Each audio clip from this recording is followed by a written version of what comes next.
Welcome to Finance Deep Dive. In this video, we're going to unpack a topic that hits the headlines and, well, hits our wallets too. The real financial cost of a U.S. government shutdown. It might look like just political drama from the outside, but trust me, the economic damage is very, very real and it kicks in almost immediately. So let's just start with the big, scary number, $15 billion. According to the experts at Moody's Analytics, that's the estimated cost to the U.S. economy for every single week the government is shut down. Just let that sink in. It's a staggering figure that just keeps piling up the longer things stay closed. So that's the big question, right? A number that huge, where does it even come from? Well, it's not just pulled out of thin air. It's actually a calculation based on a whole series of economic shocks that ripple through the entire country. Okay, so how does that number stack up so incredibly fast? It's all about a chain reaction, a set of direct hits that start the very moment a shutdown is declared. Let's break it down.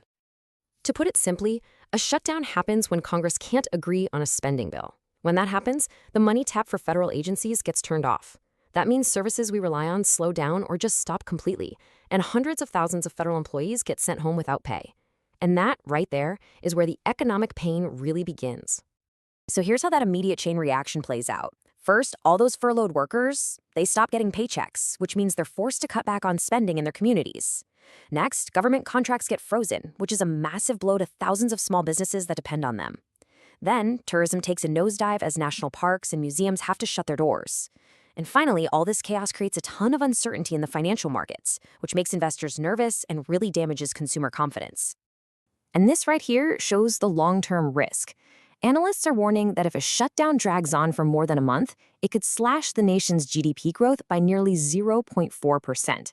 Now, that might not sound like a huge number, but in economics, that's a significant hit, one that could push an already fragile economy way too close to a recession. But the damage doesn't stop with those direct costs. Oh no.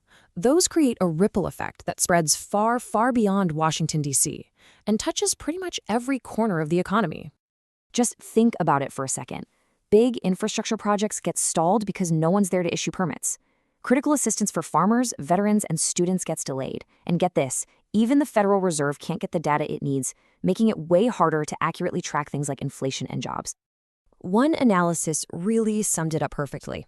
A government shutdown doesn't just slow things down, it actively freezes the gears of the nation's economic engine.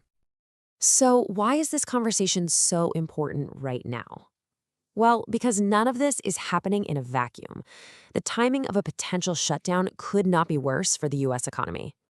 The economy is already dealing with high interest rates and slowing consumer demand. A shutdown just acts as this completely unwelcome shock, piling on another layer of risk. It spooks investors, tanks business confidence, and can trigger some serious volatility in the markets, right when we need stability the most. All right, as we wrap up this video, let's just boil this all down to the most important takeaway. What does all of this really mean? The crucial point is this. A government shutdown isn't just about pausing politics, it's about pausing economic progress. When the government services stop, the economy slows down with it. And the longer it goes on, the harder it is for everyone to recover from the damage. If you like the content, don't forget to subscribe. It motivates us to keep posting.